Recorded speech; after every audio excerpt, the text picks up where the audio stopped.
Hi folks, how you doing? I'm Ross Minton, this is Grow Your Own Life. As always, give me a like and subscribe.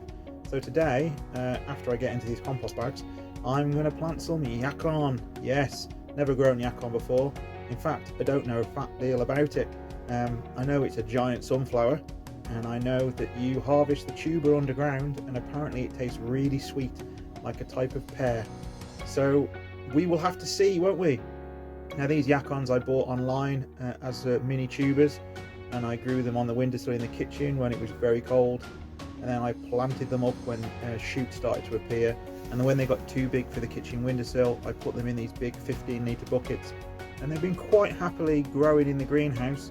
They haven't romped away because of how cold it's been, but as you can see they look pretty healthy, and the root system, well, I'm quite happy with them. So there you go. As always, dig your hole first especially when you're planting big plants, because as you can see they can be a bit awkward to get out of the pots, and you want to be really careful. You don't want to damage obviously the root system, especially because it's a plant where you're going to be harvesting the root, so you really don't want to damage the root system. But to be perfectly honest, they seem quite simple. They're planted in a big pot, they've got loads of space, they've got loads of fresh compost, and all I've got to do really now is protect them from frost. I'll give them a damn good water.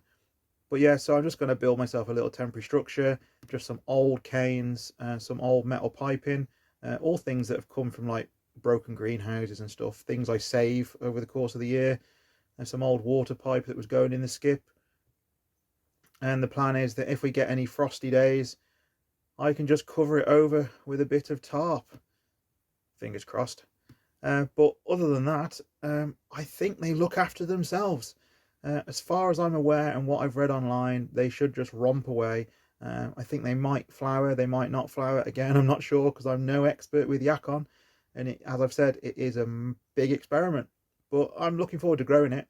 To be fair, I'm just looking forward to growing what essentially could be a massive sunflower, or a massive sunflower bush. But anyway, there we go. There's an old feed bag which is being cut up and should fit nicely to cover over in case we get frosts. Give them a damn good water, and that's about it really.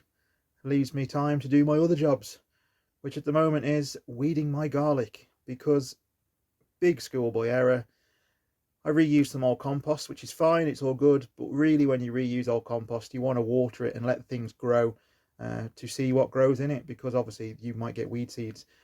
I didn't do that because I was so keen to get my garlic in the ground that I reused old compost and I got my garlic in straight away.